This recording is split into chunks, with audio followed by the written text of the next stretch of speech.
اے پیغمبر،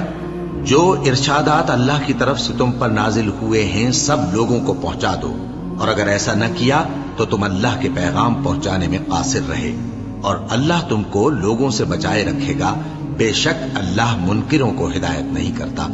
کہو کہ اے اہل کتاب، جب تک تم تورات اور انجیل کو اور جو اور کتابیں تمہارے پروردگار کی طرف سے تم لوگوں پر نازل ہوئیں ان کو قائم نہ رکھو گے، کسی بھی راہ پر نہیں ہو سکتے، اور یہ قرآن جو تمہارے پروردگار کی طرف سے تم پر نازل ہوا ہے،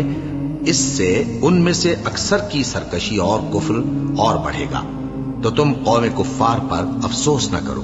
جو لوگ اللہ پر اور روز آخر پر ایمان لائیں اور عمل نیک کریں، خواہ وہ مسلمان ہو یا یہودی یا ستارہ پرست یا عیسائی، ان کو قیامت کے دن نہ کچھ خوف ہوگا اور نہ وہ غمناک ہوں گے۔ ہم نے بنی اسرائیل سے عہد بھی لیا اور ان کی طرف پیغمبر بھی بھیجے، لیکن جب کوئی پیغمبر ان کے پاس ایسی باتیں لے کر آتا جن کو ان کے دل نہیں چاہتے تھے تو وہ انبیاء کی ایک جماعت کو تو جھٹلا دیتے اور ایک جماعت کو قتل کر دیتے تھے، اور یہ خیال کرتے تھے کہ اس سے ان پر کوئی آفت نہیں آنے کی،